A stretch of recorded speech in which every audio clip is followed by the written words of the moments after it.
Good evening, ladies and gentlemen. My name is Barbara Kochberg, and on behalf of Beth David and Beth Tikva, our co-sponsor, we welcome you to our second class of So You Want to Be a Mensch?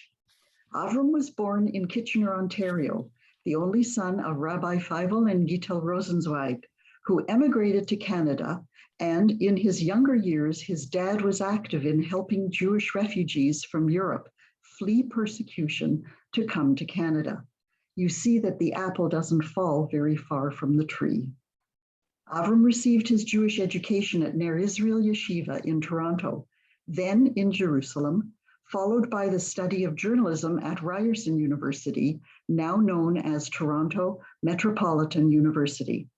From 1990 to 1996, he worked for Toronto's UJA campaign where, during the Rwanda genocide in 1994, he convinced UJA to launch efforts to help the fleeing refugees from that crisis-torn region. In his early days, he spent about 10 years on commercial radio here in Toronto as co-host and producer of a quirky show about food and restaurants called Marty and Avram, the Food Guys. They spent 5 years at Talk 640 Radio and 5 years at CFRB 1010, as well as a stint at CHFI. And from 2005 to 2015, he served as the Associate Religious Leader at Congregation Habonim, Toronto.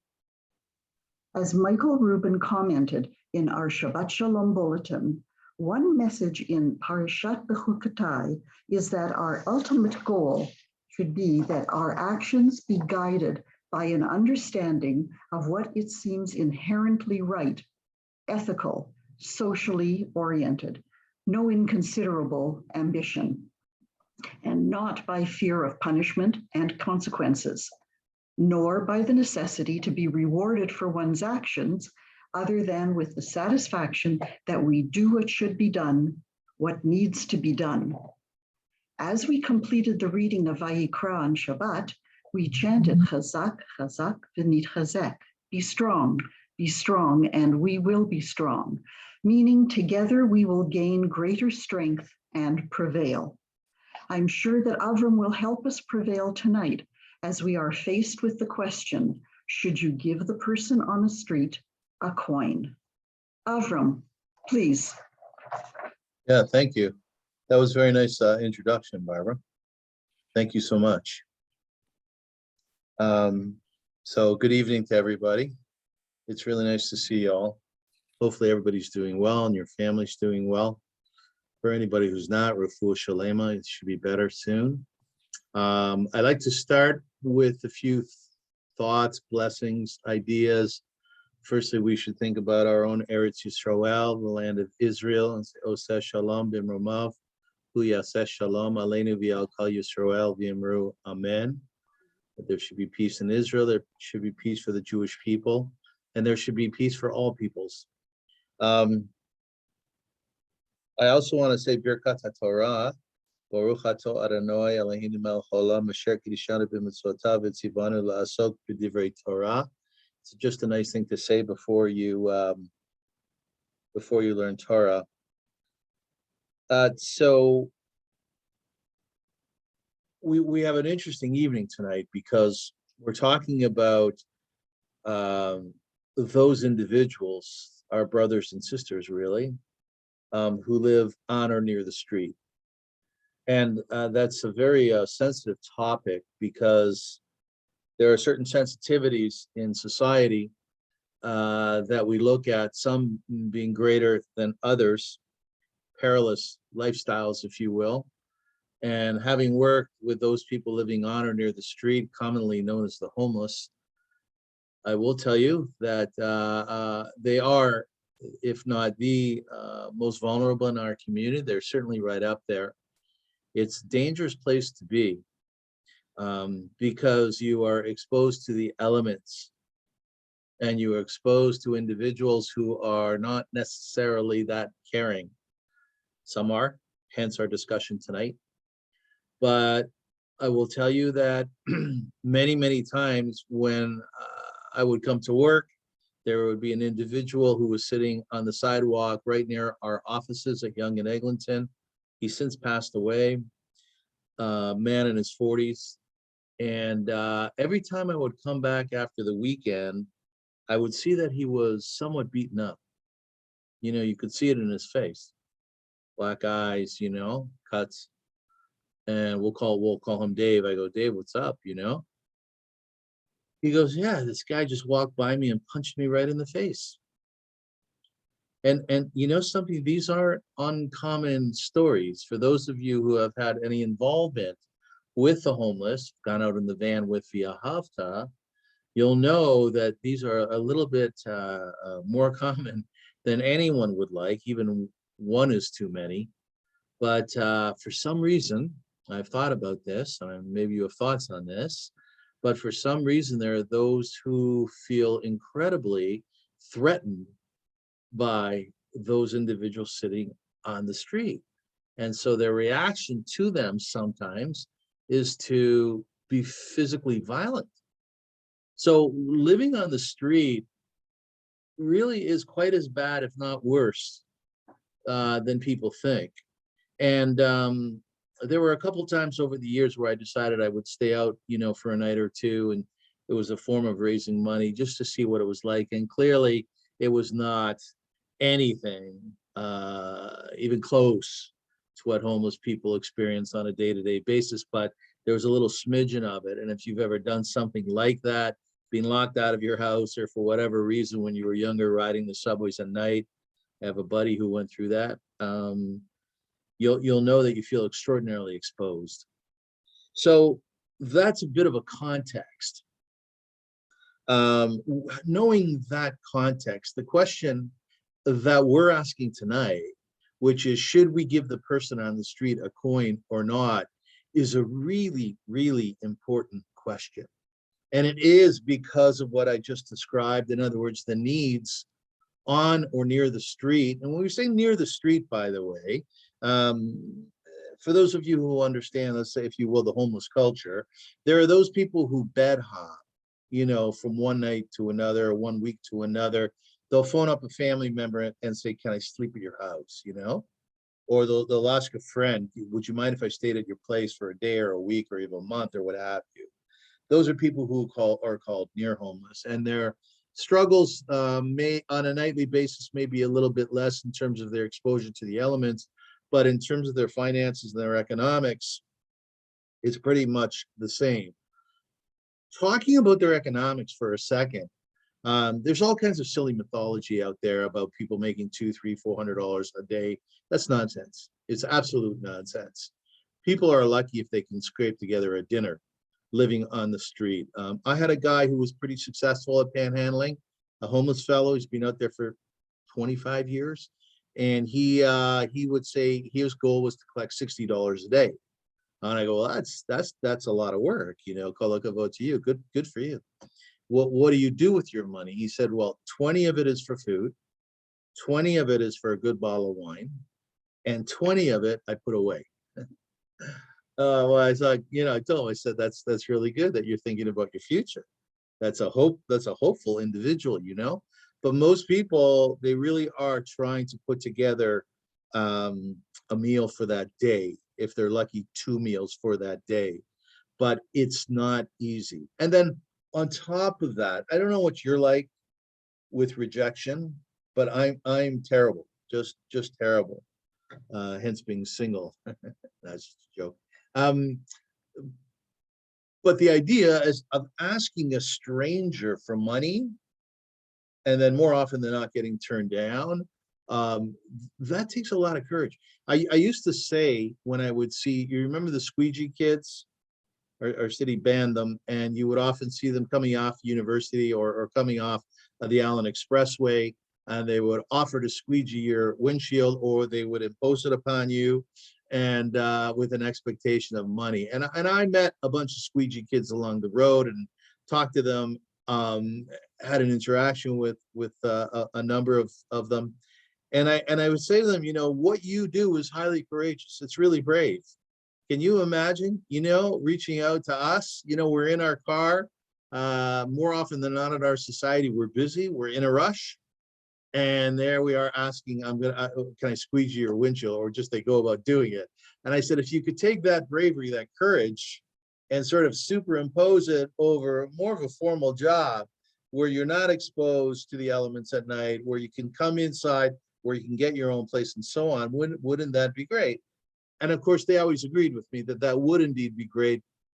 But when you grow up like that, and a lot of people on the street have had that culture most of their lives, or a lot of their lives, it's really, really, really hard to change.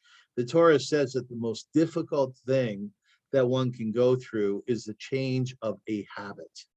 And we all know, we all work on ourselves. We all have things that are lined up for us to change. How often do you wake up in the morning and go, today I'm going to change this character trait, right?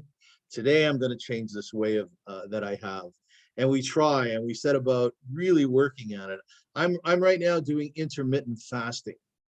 And intermittent fasting basically is that you take a block of time during the day where you just do not eat. So I'm 8 o'clock at night till 8 in the morning, 12 hours. A lot of people are 16 hours. I tried it. I couldn't do it. It was too much for me because I have a food addiction. And to change that has been so inordinately hard. And I don't even think I've changed the addiction. I think I'm still addicted to food, but I think I'm disciplined enough right now to block out food for that period of time and to make those changes. But as a habit, let's call it a habit, it's extraordinarily hard to change. So if you're living on the street where you don't have the benefit of 4 walls to block out the elements or to block out people who are not that kind, life is very hard and change is extraordinarily hard. And if you ever meet somebody who has gotten off the street because of their own verve, because of their own strength, because of their own commitment to making their lives better, that person is royalty, royalty.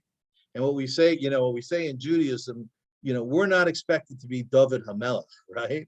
We're expected to be who we are. I'm expected to be Avram Rosenzweig and work from where I'm at. Similarly, on the street, those people, their starting point is on the street. Their goal is more often than not to get off the street. And if they should do it, they deserve our embraces, because that is a very, very hard task. You can only imagine. So let's get things going tonight. And the question then is, should we give the person on the street a coin?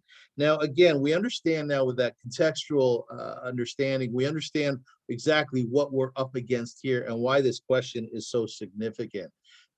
Just to buttress the point is that tzedakah in Judaism, also, it's one of those mitzvot that is right up there with kibbud av v'em, with respecting your mother and father and keeping Shabbat, to the extent, and not bowing down to idols. Those are like the 3 mitzvot that God said, if you want to be holy like me, because I am God, those are the 3 mitzvot you really have to start with and focus on. But tzedakah and chesed and kindness is right up there with them. And we had this discussion last week. So there are a lot of questions surrounding tzedakah and how it's supposed to be given.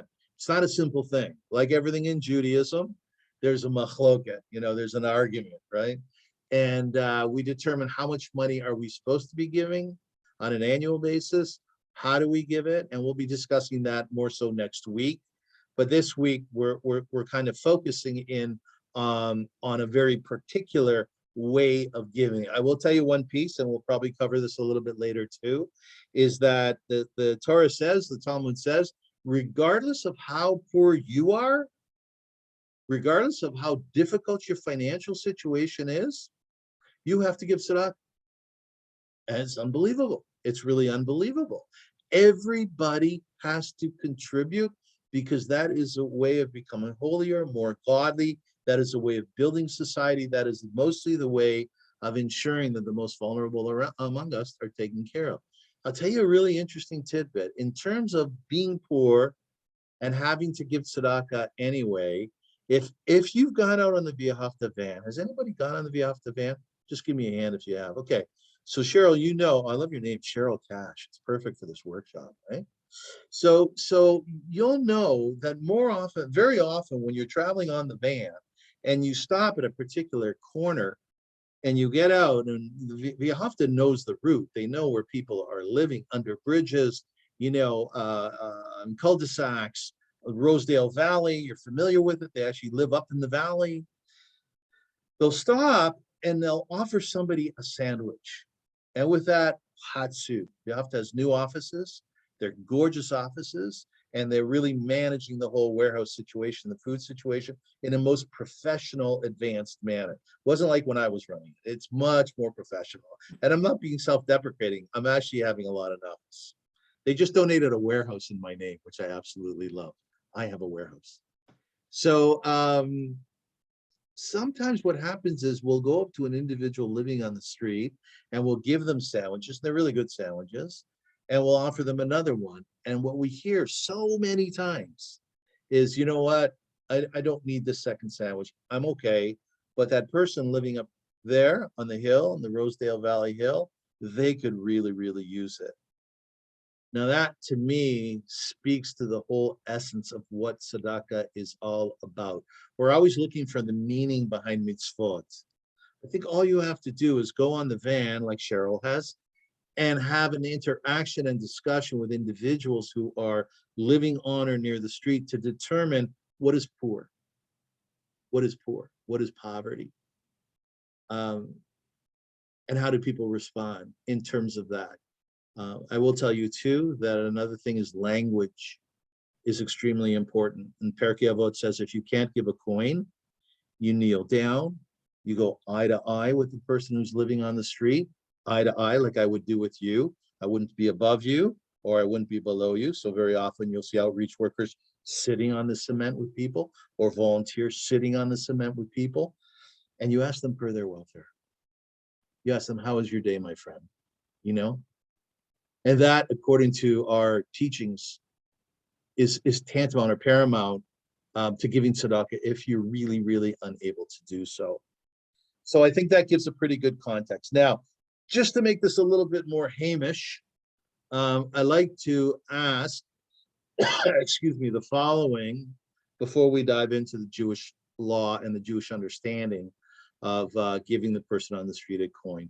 I found over the years that so many people have a homeless friend, somebody whom they know and have known for a long time, and somebody who they will provide clothing for or food or whatever that person's individual need is. And there's something really special about so many of these stories. I remember once I was doing a workshop and I asked the people who were participating in it, I said, who here has a homeless friend?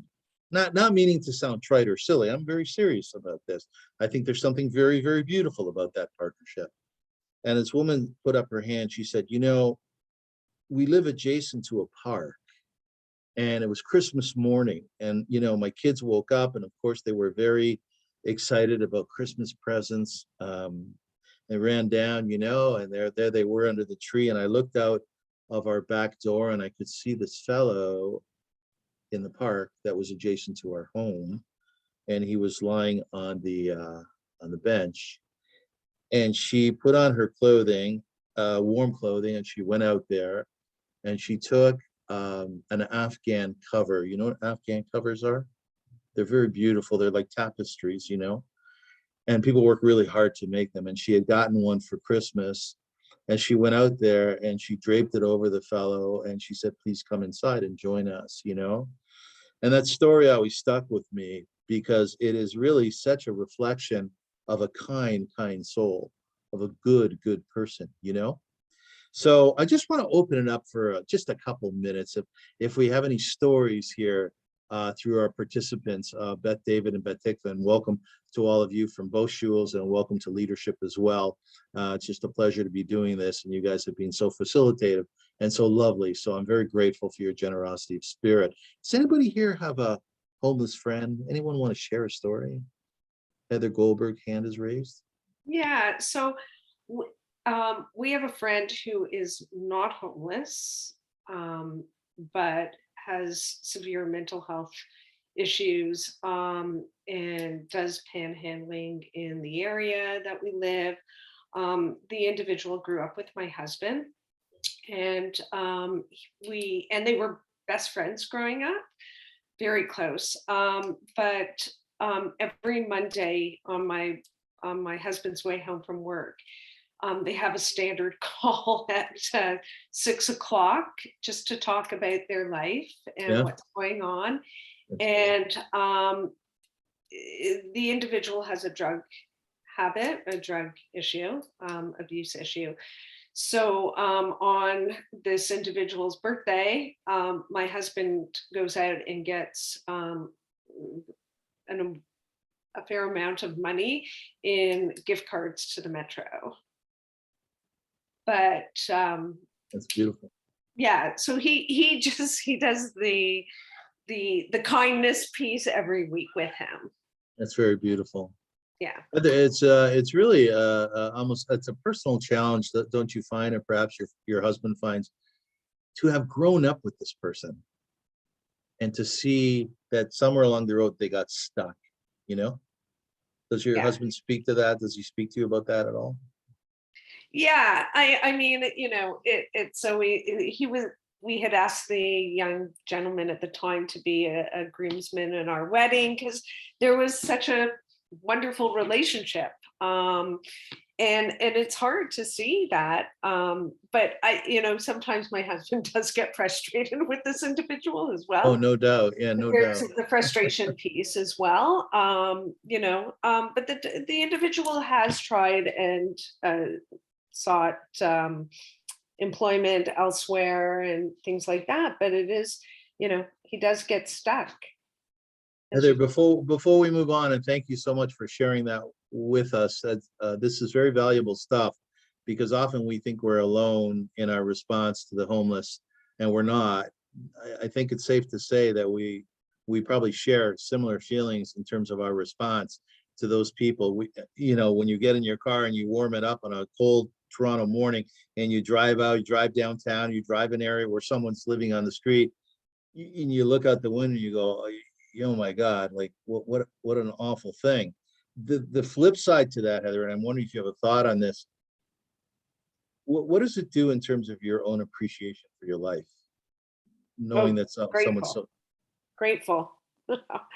For sure, gratefulness. And lucky that I can support those individuals out on the, as I say, he's not homelessness. He doesn't experience homelessness, but, he does have drug issues. He does have mental health. And I would say, I don't know, Avram, if you can tell us what the amount of mental health contributes to homelessness. So it's a machlokus, really. There are those who say that people end up on the street because they have mental health issues. There are those who say that people on the street develop mental health issues because they're out there. And of course, there are those who say that it's somewhere down the middle. I subscribe to that it's really clear that I've been jumped on the street by a guy at 6 a.m. when we used to go out all night when Viahafta first started. There was a guy drinking Listerine because it has some alcoholic content, or did. And I said to him, just be really careful with that, you know what I mean? And he jumped me, from behind. And you could see he was holding on to me for dear life. You could see that he had real issues, right? But then we meet other people and we say, listen, how long have you been out there? How long have you been out in the street? And they go, well, just a couple of weeks. And what happened? You hear all these terrible stories. My wife left me. I remember once we did a gala, we did a huge program down at the farmer's market on Front Street. Howard, you may remember this. There was like 1,000 people there.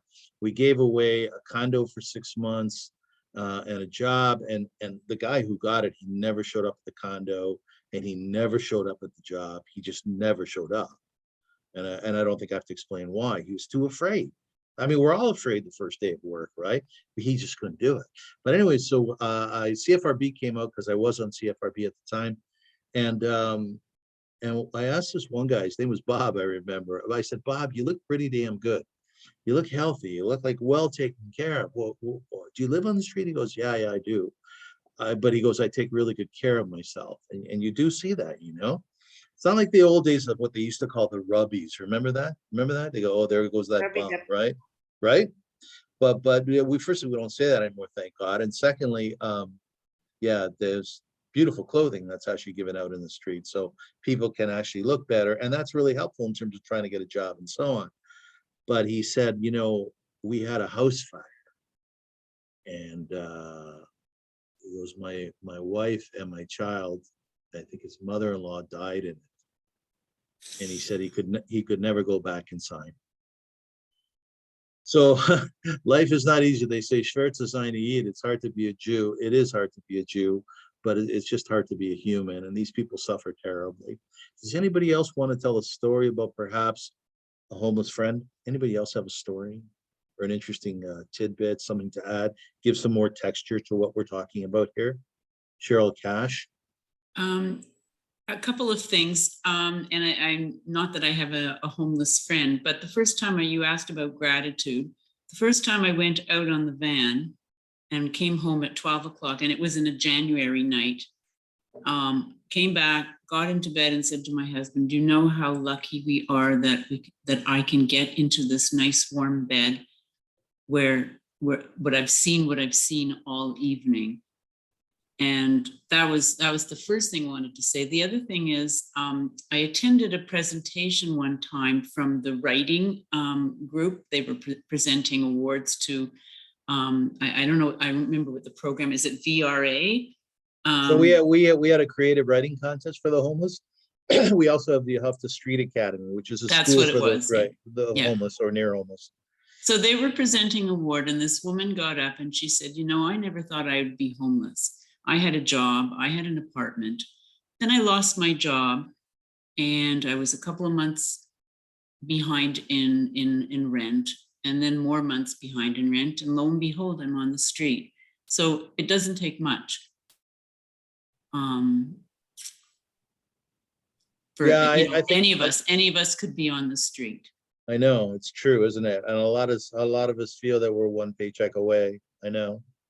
So we have to be extraordinarily thankful. Thankfulness and appreciation is a worthwhile shiur to have, because also in Judaism, it's enormous. Being thankful is enormous.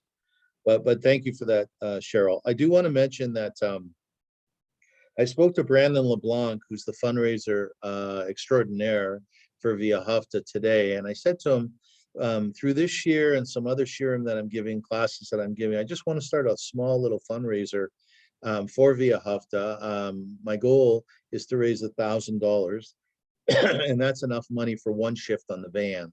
So in other words, there's a van that goes out nightly through Via Hafta. It has 2 street outreach workers, and it has volunteers on it. It's new and improved. They're really super duper vans, and they're fully loaded, Baruch Hashem, like they say. And if you want to contribute towards this fund, it's just, again, which I think there should be a learning component to what we're doing here. And I think there should be an action component. Nasa v'nishma. The Torah says Nasa v'nishma. I will do, and I will listen. So I figured, okay, let's add that piece. So if you do want to make a donation, just let me know. You can email me, and I'll make sure that that Brandon is in touch with you.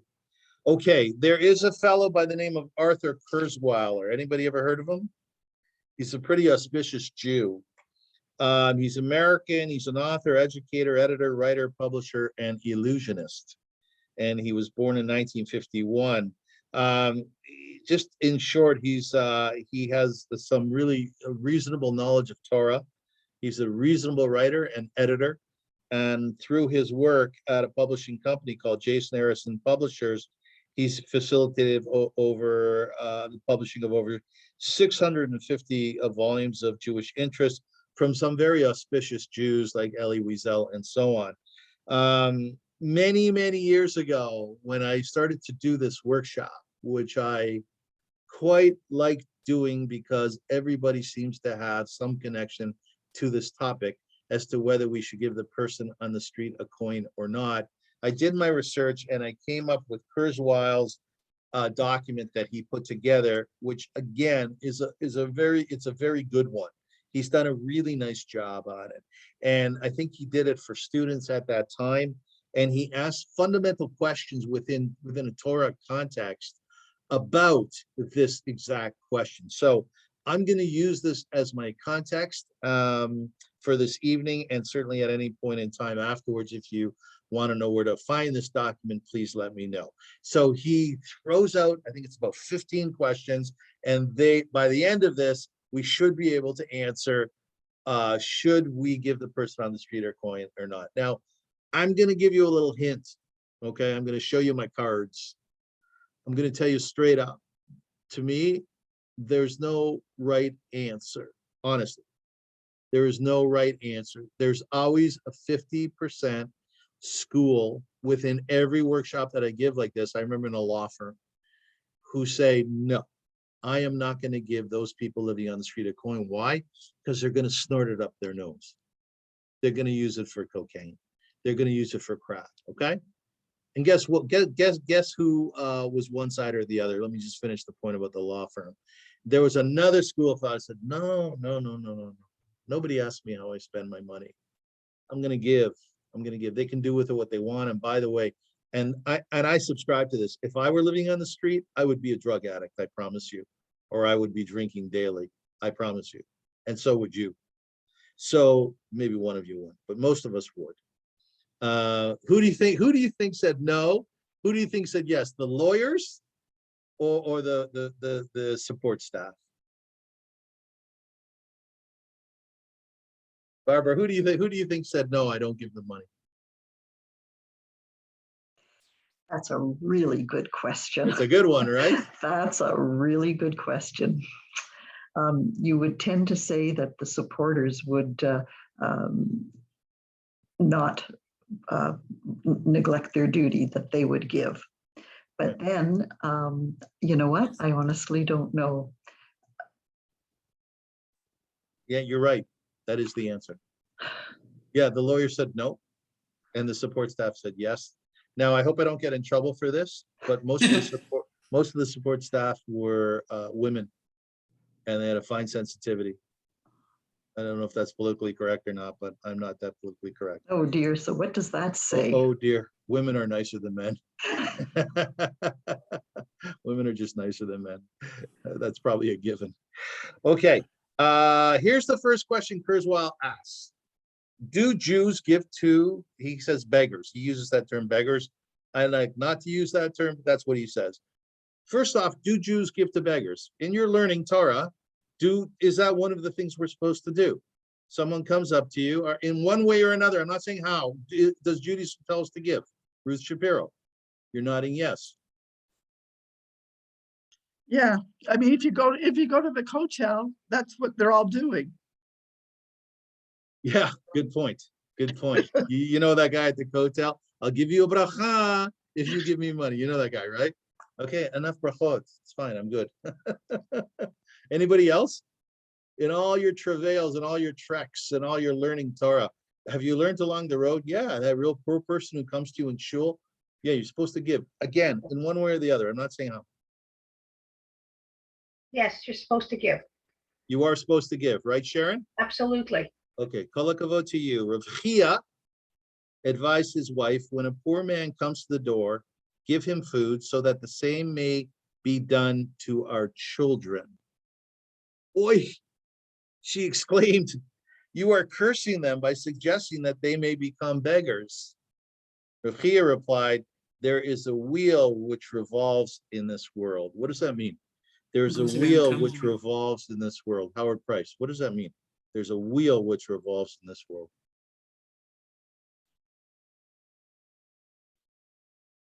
I'm not sure. You know what it means? It means life goes around and around and around, and we think we have muzzle, and we say, thank God for this beautiful paycheck I just got, or this commission on selling a house. And then guess what? Things start to go south, right? It's that wheel. And then we say to ourselves, my God, I used to be so wealthy. I used to have so much money. What happened? What happened to the economy? What happened to my finances, right? I mean, I've gone through that. So many of us have. Rav Chia is saying to his wife, Hezach, listen closely.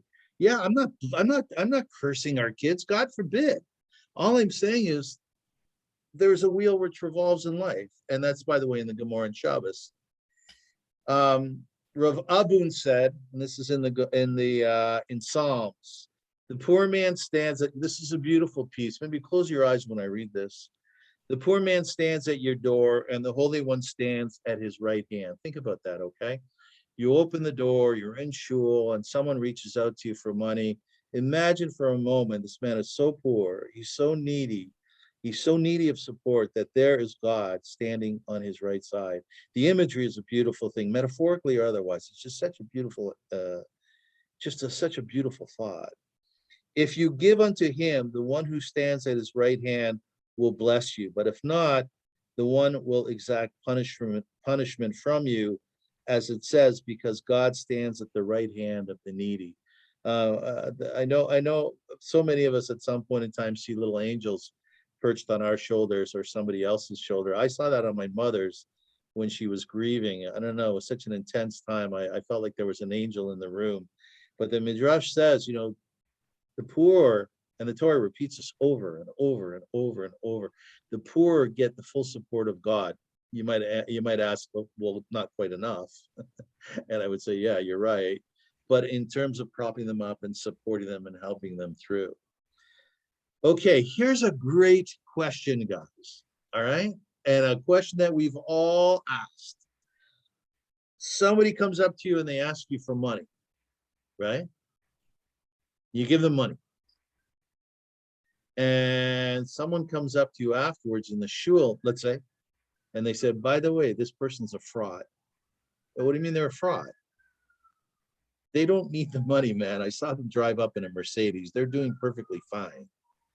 And there are people in society like that. What does Judaism say about that? I'll push the question a little bit. Oh, there's frauds out there. There's fakes out there. Maybe I don't have to give. Any thoughts on this? What does Judaism say about the frauds out there? Yeah, Sharon. Okay, hold on. Okay, I don't know what Judaism says, but I'll tell you what I think. I would rather err on the side of losing that $5 or whatever it is, that to not give someone who really needs. And whoops, what happened to me? I'm off the air. No, I can hear you. I can hear you. Okay, there we go. And I'm sure it's happened to everyone. You're walking through a plaza outside, and someone comes over and says to you, my child's sick and I need $10 or $20 for medicine. Could you please? And the back of your mind thinks, oh yeah, sure. But there is this person who has brought themselves to such a level that they had to ask you for money. Right. And right. The humility, I mean, like, we've all been there, I think, not all of us, some of us have, where things have been really tough. To bring yourself to that where you have to ask, how can you not say? You go in, whatever you have, you give it to them. And if I was mistaken, I don't care, let them enjoy it, because obviously they need it more than I do. Outstanding. You covered a lot of ground there. By the way, if somebody wants to answer, there's 2 pages with people here, so maybe just send me in the chat or something, because I really want to give people the opportunity to talk. But Sharon, you were mechavin to one of the Talmidei Chachamim of our past. In other words, you repeated exactly what they said. You must be a Talmidei Chachama yourself. Rav Chaim of Sons, anyone here heard of Sons? Great Sons of Rebbe? Rav Chaim of Sons had this to say about fraudulent charity collectors. This is very Jewish, very Talmudic in nature. You're going to like this. The merit of charity is so great that I am happy to give to 100 beggars, even if only one actually might be needy. Some people, however, act as if they were exempt from giving charity to 100 beggars in the event that one might be a fraud. Interesting, no? Isn't that fascinating? He said like this, there's 100 people in the room who are needy, ostensibly needy, right? But really 99 of them are frauds. I don't care. That's what he's saying. Rav Chaim of Sons says, I don't care. It's my chiyuv. It's my obligation to give tzedakah, right? I can't sit there and ask questionnaires of all these people. So therefore, I'm going to be reliant maybe on statistics, or maybe reliant on the grace and providence of God. And therefore, I'm going to say, despite the fact that there's a vast majority of them are fraud, I'm still going to give because there are still needy in the world. Now, here's a very interesting piece. Here's a really interesting piece that's going to require a little bit of thought.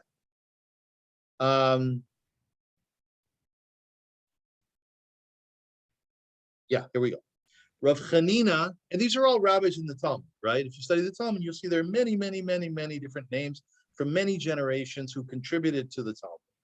The Gemara, the Talmud, same thing. Rav Chanina was wont to send a poor man 4 zuzim every Friday. Once, he sent them by his wife, who reported on her return that the man was not in need. Okay, we're following here? Chanina usually would go to this fellow, he would give him money before Shabbat. It's not abnormal, by the way, it happens all the time in our community. And the one week he couldn't do it, he was busy. So he asked his wife if she wouldn't mind, and she went. I feel like I should be saying this in Yiddish. Anyways, she goes and she comes back, and the rabbi says to his wife, "What did you see?" She said, "I heard how he was asked, this poor, ostensibly poor fellow, would he use the silver outfit or the gold outfit to come to his Shabbat table," right? In other words, he didn't seem to be trachting, like they say. He didn't seem to be fighting so much with his poverty. His machloket in his head, should I wear my gold outfit to the Shabbat table, or should I wear my silver outfit to the Shabbat table, right? So then Rav Chanina said to her, this is what Rav Eliezer said. We must be grateful to the deceivers, very classic Talmud. We must be grateful to the deceivers, for were it not for them, we might sin every day. I'll repeat it. We must be grateful to the deceivers, for were it not for them, we might sin every day. Tell me what that means. Tell me what that means.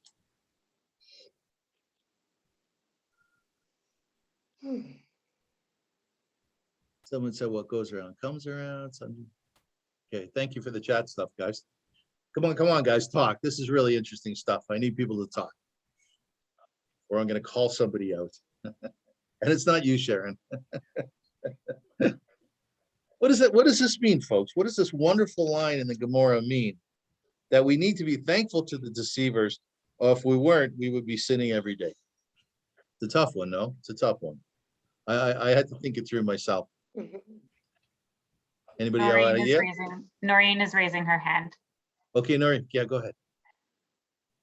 I think it means you have to be aware of how somebody's trying to deceive you or others, so that you shouldn't do that.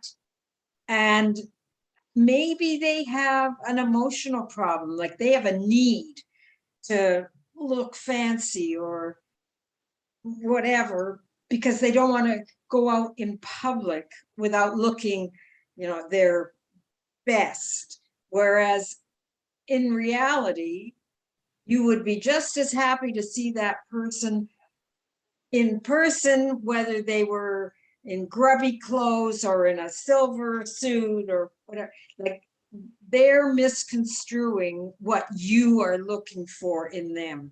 Yeah. So Noreen, you're mechaven to a very interesting idea in halacha. You're actually repeating a very interesting idea in Jewish halacha about tzedakah, and it says, this might even be the right. I'm not sure if it's from the Torah or the rabbis, that if someone falls from grace financially, they're very wealthy, okay? And we've seen people like that in our community. Rahman al-Islam, like to say, it's that is such a tragedy.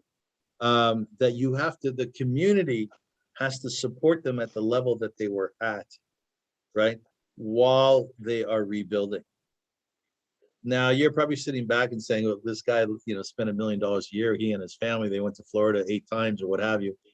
Really, that the community, UJ has to do that? Like UJ, now we have this new allocation sending this family to the Dominican, not really, not really. That's a bit of a drama. But I think the point is speaking, and Noreen, you just said this, it's speaking to the mental disposition, to the mental wherewithal of a person having to do with their finances.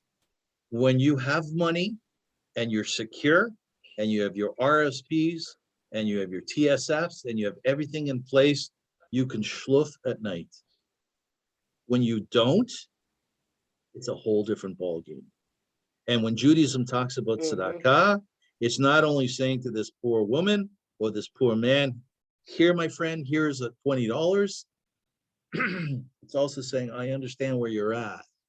Again, it's looking them in the eyes and appreciating what poverty does to a person. So very good, Noreen, very good. So I want to read you something from the Gemara Ketubot, which answers this question. So listen closely. Here we go. Come and let us appreciate the swindler who asks for charity that they do not need, sorry. Because were it not for them who command our attention, receive our charity, we would be sinning every day in failing to properly support the truly poor, as it is stated. Beware that there be not a base thought in your heart saying, the 7th year, the 7 of release is at hand, and your eye be evil against your needy brother, and you will not give him. And he cried to the Lord against you, and it be sin in you, because the swindler has taken our money in the name of charity. We have an excuse of sorts for failing to fully meet the needs of the truly poor. How I understand this, is that lichatchila, like we say, I forget the English word for lichatchila, but lichatchila really, there's lichatchila in Judaism and di'evet. Lichatchila is really, the Torah demands of you the following. Di'evet is, okay, if you can't do it, here's the second option. Lichatchila, really, we have to give everybody who asks us. Think about that. It's crazy. If you live downtown, or if you work downtown, okay, sometimes I go and visit my buddy Marty down there, the guy we used to do the show with together, and you cannot walk 10 feet without somebody asking you for money. The Torah says you have to give each and every one of them, Jew or non-Jew, by the way. Doesn't matter, Jew or non-Jew. The swindler comes along and gives you a little bit of a break. It's very Talmudic, no? Sounds like something you'd hear from your grandparents. You know what? They're lying. You don't have to give to everybody, right? The swindler comes along and gives you a little bit of a break and tells you, like we just read here, that yeah, we have the opportunity sometimes just to back off and not to have to give everybody, because that can be very hard. Any thoughts on that, folks? Any thoughts? Here's a really great question. This is a great question, especially if you have kids or grandchildren. And wow, how many experiences have I had with my son when he was little, or other people's children? We had a big discussion as to how old a child has to be to go in the van, and there was a pendulum, went back and forth between 10 and 12 and 14. Rabbi Tenenbaum used to be a Bet Tzedek. He said, Avram, you're going to see when someone hits bar and bat mitzvah age, their thinking is different. They're different in terms of their place in the world. And indeed, he was right. So we allowed kids at bar and bat mitzvah age. I'm not sure what they do nowadays, but in short, we used to have younger people, and they would turn to you and they say, oh man, this person really smells. You know what I mean? Can we move on? Can we go somewhere else, right? Or someone is like in tatters, you know, and they're just not in good shape. I feel so uncomfortable being around this person, right? What if they're nasty? What if they're nasty? What if someone comes up to you? Have you ever had this? Have you ever had this where someone comes up to you and you give them a 4 zuzim? You're carrying 4 zuzim with you, and the person starts to yell at you. Have you ever had that? You have, Ruth? You've had that? You give them a few shekels, for instance, and they'll say, that's all you're giving me? Yeah, right. And like, right. You're trying to give a lot of people, and you know, I mean, there's a limit. Ruth Darman, did you have something to say on that? Well, no, not exactly that example, but we took teens to a shelter to make a meal with Michael Rubin, actually. And there was, unfortunately, one of the homeless people had an outburst And it was very frightening. Yeah, And it some of is. the kids, it may have, made them very upset and very traumatic. And I know for my kids, they were afraid. They don't want it. 5 years later, they still don't want to go to the homeless shelter to make the meals. So I kind of Yeah, feel bad about that. But I don't blame them. It's scary. It's so scary. I remember once I was out on the van and we ended up down on Sherburne and Queen, which is a real big crack area. It's probably one of the scariest, sort of junctions in the city. And this guy comes up to me. He was clearly stoned on crack, and he looks at me straight in my eye and he says, "You're evil. What do you do?" Okay, thank you so much. No one's ever recognized that in me, And we just piled back in the van and we left. It was just too scary. So that's the question really, is someone comes up to you and they're a little bit out of hand, they're a little bit out of control, or they're a little bit dirty, they're a little bit smelly, what do you do? Heather Goldberg had her hand up. Yeah, no, a friend of mine, she worked downtown. She told this story that she was on her lunch. So she only had her lunch bag with her. And she was walking, and a person who was experiencing homelessness asked her for money. And she said, "I'm sorry, I don't have any money," because she didn't have her wallet with her. And she said, "I have an apple or part of her lunch." So she gave him the apple. As she's walking down the street, he took the apple and threw it at her head. Yeah. So, yeah. By the way, that answers another question. Within the United Jewish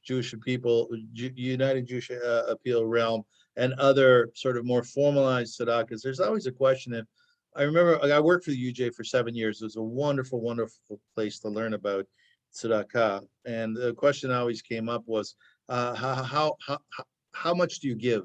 Do you give until you feel really, really good? Or do you give until you feel really bad? You know what I mean? Like, oh man, I just had $200 in my pocket. Now, do I have to give it all away because someone needs it? I'll feel terrible about it. Or is it the opposite? Oh, this is a lot of fun. I can help people, right? So that's really worthwhile thinking about, guys.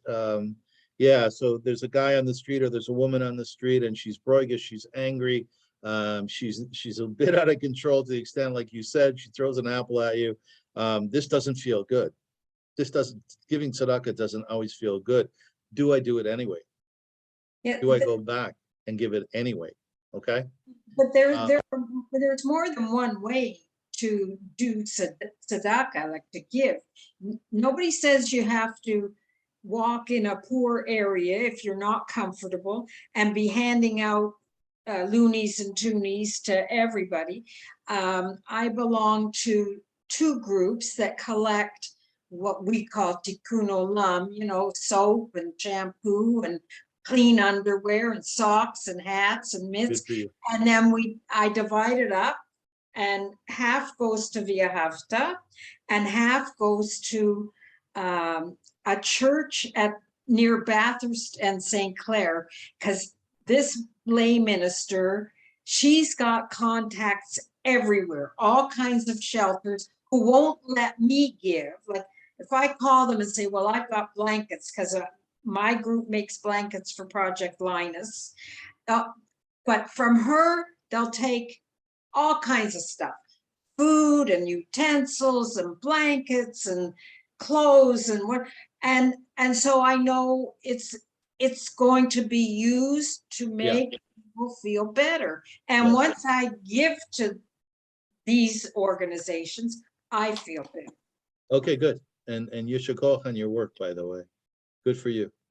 Thanks. Big Beth David and Beth Tikva hug. Okay, Noreen? Did you feel that? Big hug. Okay. Yeah, so we're gonna use that as a segue in 1 second. Let me just answer the question I just asked.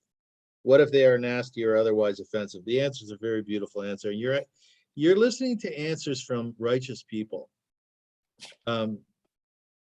When I say righteous people, we all know a righteous person. Like, these are individuals who are consistently working from the moment they open their eyes in the morning till they go to bed to making themselves a better human being and making the world in which we live a better place. My sister Chavi's like that. I believe with all my heart that she is a tzaddikus, that she's a righteous human being. She's always trying to find the good in people. She's always trying to find ways of helping people. How So do I that- shut this off? What was the question? So here's the answer from the Chofetz Chaim, who was a great, great Jewish sage, lived in the 1930s. The Chofetz Chaim's son wrote that his father was particularly careful not to hurt the feelings of beggars, of poor people, although sometimes these unfortunate people say things that could arouse one's anger. And he writes this in a sefer, the Chofetz Chaim. In other words, it was a small guy. The Chofetz Chaim was a small guy. You can only imagine when poor people came up to him, and some of them highly inappropriate. It's almost embarrassing sometimes. But the Chofetz Chaim was such a righteous guy that he said, no, no, no, no, no. That doesn't matter. It doesn't matter how they are. I have to give them. I have to give them. It's my obligation to do so. Rab Shmeach of Nichelsburg said, when a poor man asks you for aid, do not use his faults as an excuse for not helping him or her.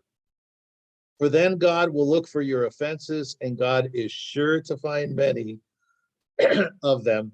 Keep in mind that the poor man's transgressions have been atoned for by his poverty, while yours still remain with you. Keep in mind that the poor man's transgressions have been atoned for by his poverty, while yours still remain with you. That is such a compelling thought within Judaism.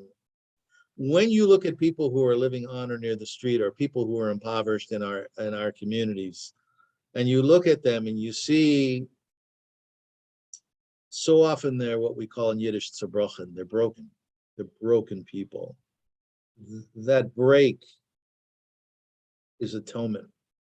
That break God looks at according to Jewish philosophy and thought, and God forgives them all their sins. Metaphorically or otherwise, deal with it as you want. But the thought in of itself is such a special idea that there walks a person. She's unfortunately, she can't make ends meet. She doesn't know how to do it, but God has forgiven her for her sins. And I'll tell you how serious that is that if God forbid 10 times over, if someone loses a child, chas v'shalom, Judaism says that God forgives all their sins. That's how important that concept is. All right, so because we're coming close to the end of our shir, what I'd like to do is for the next few minutes, this is very good, by the way. It's a very thoughtful group, and I quite enjoyed your responses. Thank you so much. What I'd like to do for just a few minutes is ask you, what do you do when you walk in the street, you're in shul, in your community, and someone approaches you and they ask you for money? You give them money. How much money do you give them? Or do you take them to a restaurant? I will tell you a very interesting thing. Honey Sherman, Zachrenu Levracha. She was a wonderful human being. And she was so good to Vihavta, as she was to so many organizations. Remember, we did our gala in our first year or second year, and she showed up with Barry, Zachrenu Levracha. And they both came to our gala, and I'm thinking to myself, they don't have to come. It's not in their interest whatsoever, but they came to be supportive of a new organization. And I remember Honey used to tell me, she said, Avram, I just don't feel comfortable giving them money. I really don't. But what I do is, and she would tell me stories, and if any of you knew Honey, she was very brash. She was a very, very strong human being, to say the least, right? And she would take them by the arm and she'd say, come, I'm going to take you to a restaurant, right? And she would do that. And here you have this billionaire woman, right? Sitting in a restaurant, a diner, or whatever, with a fellow who can't put two nickels together. And she's talking to him, and she's making sure that he eats, right? And that was such a beautiful memory that I have of her. And I wrote about it. I talked about it too. I told her kids. So I'm just curious from you guys, what do you do? What do you do? What do you do? Yeah, Cheryl Cash. Someone gave me this idea once. If you feel uncomfortable giving people money because of the reasons that you mentioned, people can have these misconstrued or accurate illusions about what somebody's going to do with that money. I went to Tim Hortons and picked up gift cards for $5 and gave them to people when I saw them, when they asked for money. And then that way I knew that they were getting, you know, they could get a coffee and a bagel and one of the best experiences I had is I had these in my car and my grandchildren, I was carpooling my grandchildren who only wanted to be the ones to give the gift certificates to these people who were coming by asking for them. So I thought, wow. So, you know, it's interesting. I've seen children respond to the homeless. And you know, children are completely practical. I'm talking about 3, 4, 5, 6 years old. Completely practical. Like my son, we used to come see my Aunt Sylvia Fine. By then she wasn't talking anymore. She stopped talking. She had enough. And my son turned to me. He was like 4 years old. He turns to me. He goes, "Daddy," he goes, "why does Sylvia need a mouth?" I said, "Sweetheart, she really doesn't, but she did at some point, right?" And I've seen so many times where young kids will go out in the street, they push their parents. Mark Diamond used to tell me this story. Mark Diamond, he said, my kids forced me to go downtown on Sunday prior to his involvement with Via Hafta, going downtown in the car on Sunday with sandwiches and so on. You know why? Because little kids, they look at their parents, they go, "What do you mean? What do you mean she's living outside? Like, what do you mean?" Honestly, I've heard that so many times. She's living outside. That doesn't make sense. To little kids, they're very honest. That's what they think, right? But here, Cheryl, let me ask you a question. Why don't you give cash? no, I just thought it was a really practical idea. That way I don't have to think that they're going to be snorting the money. You're worried about that. You're worried about that. I'm not particularly worried about it, but I Okay. just thought that was a really neat idea. So that way I was giving them something that was practical for them to use. Oh, look, good for you. Who else? What do you guys do? You give cash? Do you take them to a restaurant? Do you give them a card? Ruth Darman. Yeah, so I always give cash, and I know this is not going to sound very nice, but I'm not quite sure how else to explain it. Sometimes I give different amounts depending on who the person is or how they look. So I'll explain. There was always a pregnant woman sitting on the floor outside of Metro, and it always killed me. I couldn't stand it. Like, it always hurt me to see her. And sometimes she'll say, my kids, I have to shop, and she's pregnant. So I tend to give bigger amounts, you know, or when it's women, I don't know why. I have these ideas that the husband's at home pushing her to go out and make money.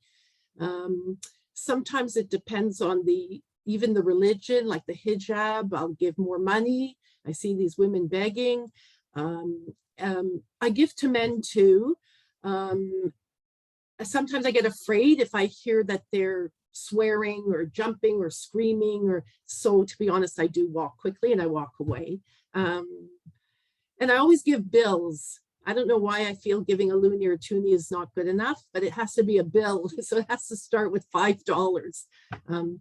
And I do, and for the pregnant woman and the Metro and the children, and I do give big amounts. I give 20, 50. I gave the pregnant woman 100, and she knows me. I'm a regular, and she looks at me. She says, "Hi," and I can't walk away. So I said, "I'm coming back," and then I shop and I give her. Ruth, you're a I beautiful, don't take them you're to a beautiful restaurants. soul. I'm a little nervous about taking them to restaurants. Yeah, I understand that. I totally get that. Honey was very, very tough. She knew how to do it. But you have a very beautiful soul, Ruth. Very beautiful soul. Yeah, I'm happy to do it. I'm happy to do it. Yeah, you ever watch? I was in the Metro. Also, I live at Shepherd and Bathurst, and I was in that parking lot. You know, I was sitting on a bench. It was early in the morning. I was having coffee, and there was a fellow whom I had seen about a year ago who lives at Earl Bales, on and off, and I saw him asking for money, and I saw that everyone he asked for money said no. They all said no, and it really bothered me a lot. Does that bother you, Ruth? No, it makes me sad when people walk by, but maybe people can't give. So Yeah, no, that's fair enough. That's just- fair enough. I Yeah, don't know. that's fair enough. Thank you. Thank you, Ruth Darman. Anybody you're else want to tell us what they do? Do they give cash? Do they give food? Do they give Tim Hortons cards? Very creative idea. Anybody else want to share with us what they do? Cora Miller. Oh, go ahead, Rhonda. Okay. Room, there is the gentleman, wheelchair at our plaza. I see him in summer, mostly, not through winter. And I always give him something.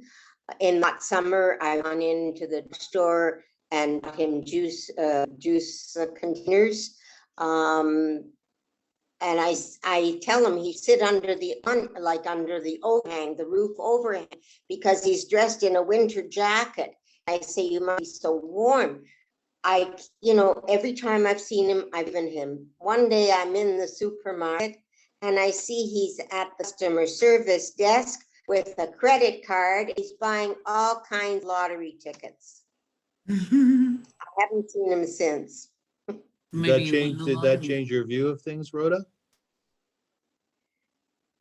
No, because there's two people I give. I haven't seen him for a long time.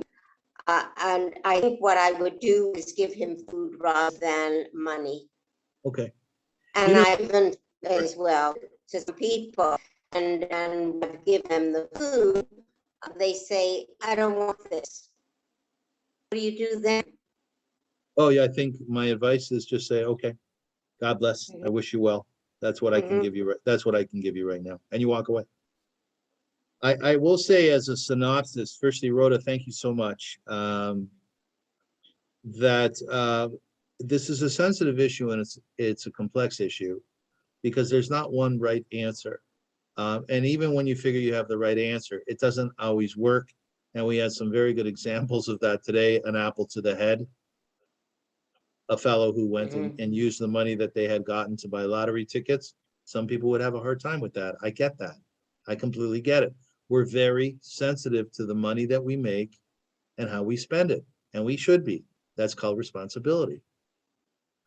But by the same token, this is my own ideology, this is my own philosophy. This is something that I developed over time. I give money, I do. And I give money because, as I said at the top of the shiur, quite frankly, I don't care how people spend it. I really don't. It's not for me, A, to say how they should spend it. Nobody asks me how I spend my money. And B, like I said to you before, it is hell out there. It's hell. It's no less than hell.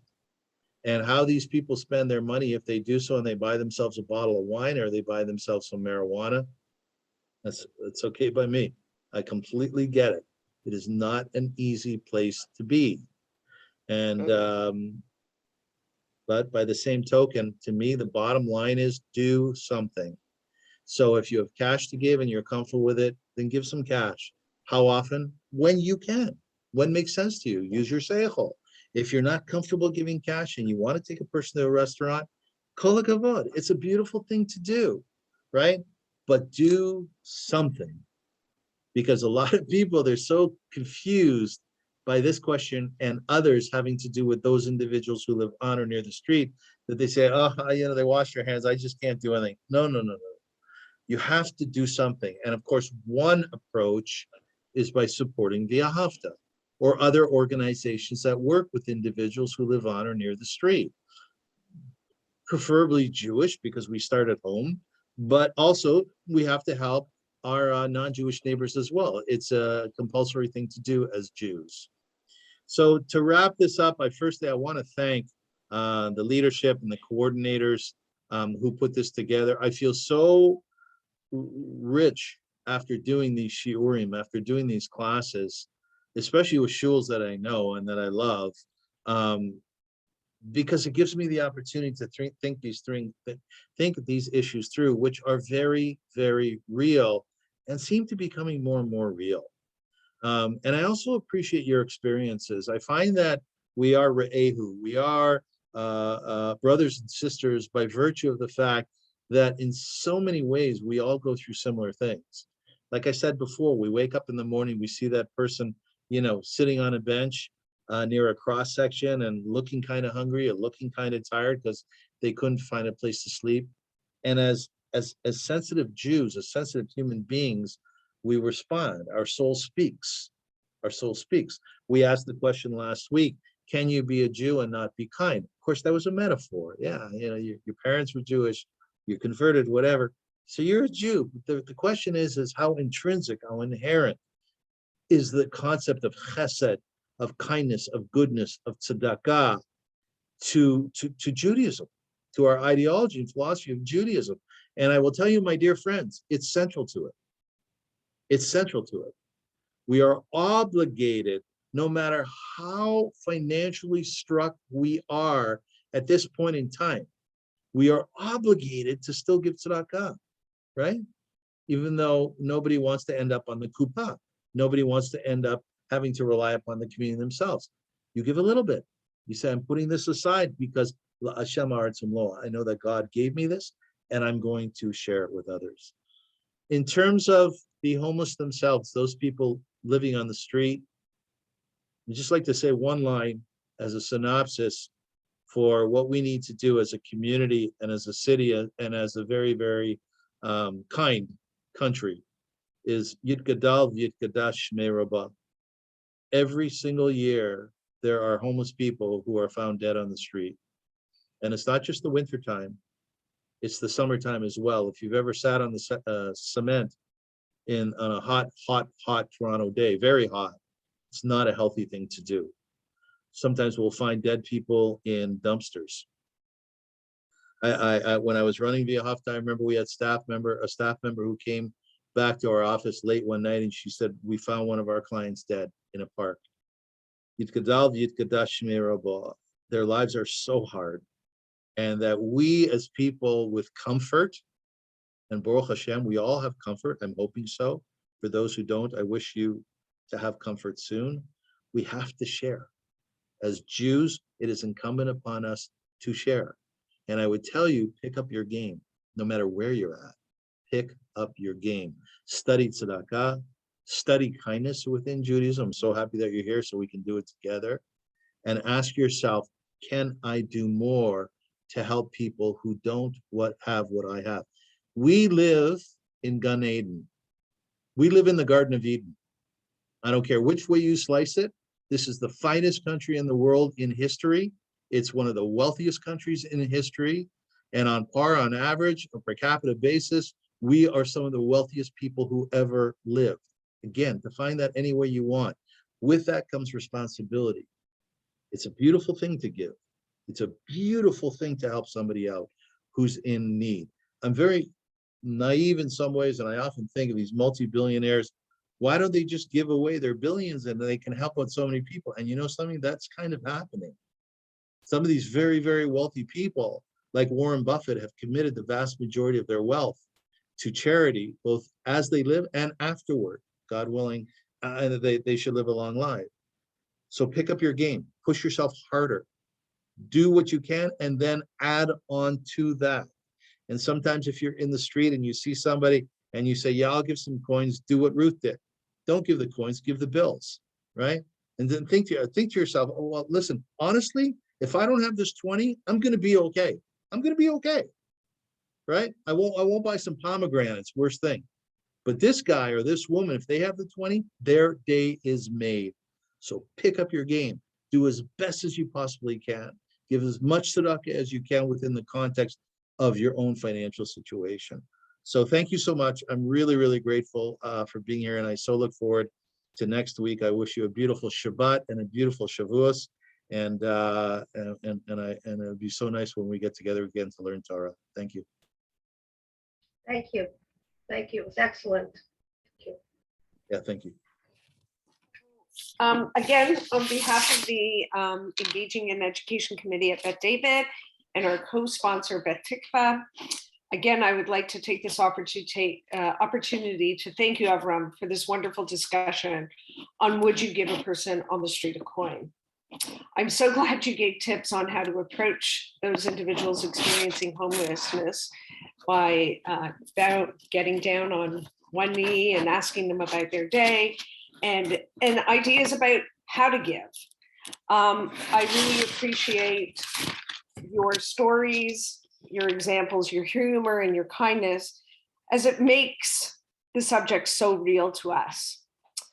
The questions that you asked as it relates to Torah and the commitment of our Judaism was thought-provoking and makes me think more about commitment to give. Please do something, everyone, wherever your comfort level is. And as Avram said, just do something. Next week, we look forward on how much tzedakah you should give. And that's a wonderful segue. It's a beautiful extension of what we've learned tonight. So we look forward to that. Please register for the program for next week. It will be Tuesday evening, June 7th at 8 o'clock. Again, my thanks to everyone for taking so much time tonight to learn with us, and have a wonderful Shabbat and Shavuot. And we look forward to seeing you next week. Thank you. Laila Tov.